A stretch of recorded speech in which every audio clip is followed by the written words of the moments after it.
तो अभी आप देख रहे होंगे भारत सरकार ने एनपीएस के बाद एक यूपीएस लेकर के आया है।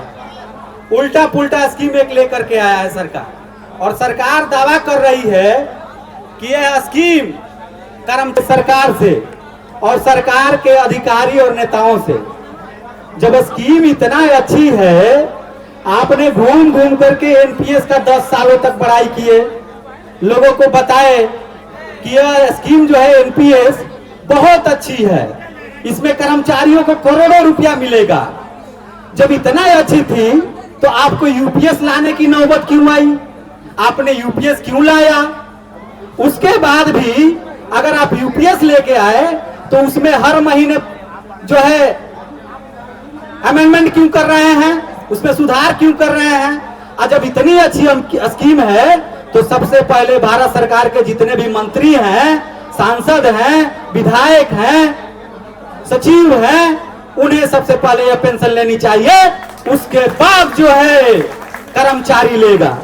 सरकार जो है सबको मैसेज भेज रही है कि भाई यूपीएस बहुत अच्छी है और 3 महीने में ले लो, नहीं तो उसके बाद लेने का ऑप्शन नहीं आएगा। लेकिन हमारे कर्मचारी सभी पढ़े लिखे हैं। सरकार को लगता है कि जो 2004 में झुनझुना पकड़ा दिए वो झुनझुना आज भी पकड़ा देंगे, तो ऐसा नहीं चलेगा साथियों।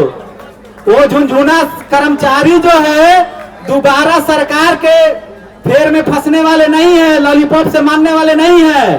कर्मचारियों ने सबसे अच्छी काम एक किया है कि सरकार जब यूपीएस लेकर के आई और डेडलाइन दिया कि आपको 2 महीने के अंदर यूपीएस ले लेना है, नहीं तो यूपीएस में आने का मौका नहीं मिलेगा। और कर्मचारियों ने सरकार को बता दिया कि हम आपके इस उल्टे पुल्टे स्कीम को लात मारते हैं, हमें इस स्कीम की जरूरत नहीं है। और कर्मचारियों ने सरकार के जो है चेहरा को दिखा दिया, साबित कर दिया कि यह स्कीम हमारे लिए नहीं बना है, पहले सरकार ले। भारत में 1 करोड़ कर्मचारी है। आप ही बताइए, जब इस तरह की सरकार स्कीम लाती है और सरकार नेताओं को अलग रखती है, नेता एक बार अगर विधायक बनेगा तो पेंशन लेगा, एक बार अगर मंत्री बन गया तो उसके लिए अलग से पेंशन लेगा, दोबारा विधायक जीत के आएगा दोबारा पेंशन लेगा। उसको पेंशन के लिए कोई लिमिट नहीं है। 4 बार जीतेगा तो 4 गो पेंशन लेगा, अब 5 बार पूरा जीवन। अगर 20 साल में नौकरी लगा तो पूरे 60 साल तक 40 साल देश की सेवा करेगा, लेकिन उसके लिए पेंशन नहीं है। काहे भाई?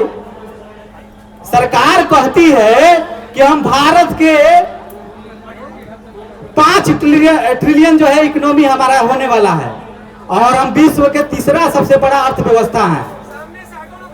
तो भाई इसका जो है हम स्वागत करते हैं। अच्छी बात है कि हमारा देश बहुत आगे बढ़ रहा है और जो है हम विश्व की लार्जेस्ट इकोनॉमी बने। हम चाहते हैं कि हम अमेरिका को भी पछाड़ के फर्स्ट पर चले जाएं, लेकिन उस इकोनॉमी होने के बाद 3रे नंबर पर आने के बाद भी अगर आप एक तरफ ये कहते हैं कि कर्मचारियों को देने के लिए पैसा नहीं है, कर्मचारियों को पेंशन देने के लिए पैसा नहीं है, तो फिर जो है बड़े बड़े उद्योगपतियों का आप चंदा कहां से माफ कर देते हैं भाई? ये भी तो बताना पड़ेगा कि आप जब एक तरफ बोलते हैं कि कर्मचारियों को पेंशन देने के लिए पैसा नहीं है और करोड़ों करोड़ों अरबों खरबों रुपया जो है आप जो है माफ कर देते हैं, तो ये दोनों एक साथ कैसे चलेगा? ये तो सवाल पूछना पड़ेगा ना जी। जिंदाबाद जिंदाबाद। तो साथियों, बातें तो बहुत है, लेकिन समय को देखते हुए हम एक ही बात कहेंगे कि पुरानी पेंशन की लड़ाई और ट्रैकमैन के अधिकार की लड़ाई एक साथ चलनी चाहिए और सारे साथी, देश के तमाम साथी जो है इस लड़ाई में भाग ले। तो इसी के साथ मैं अपने बातों को समाप्त करूंगा। ओपीएस देना होगा, ओपीएस देना होगा, देना होगा, देना होगा, पुरानी पेंशन देना होगा, देना होगा, देना होगा, ट्रैकमैन का अधिकार देना होगा, देना होगा, देना होगा। ट्रैकमैन एकता जिंदाबाद, जिंदाबाद जिंदाबाद, एआरटीयू जिंदाबाद, जिंदाबाद जिंदाबाद, हमारी लड़ाई जिंदाबाद, भारत जिंदाबाद, हमारी एकता जिंदाबाद, भारत माता की, भारत माता की। आवाज दो, हम एक हैं, आवाज दो। हम एक हैं। जय हिंद साथियों।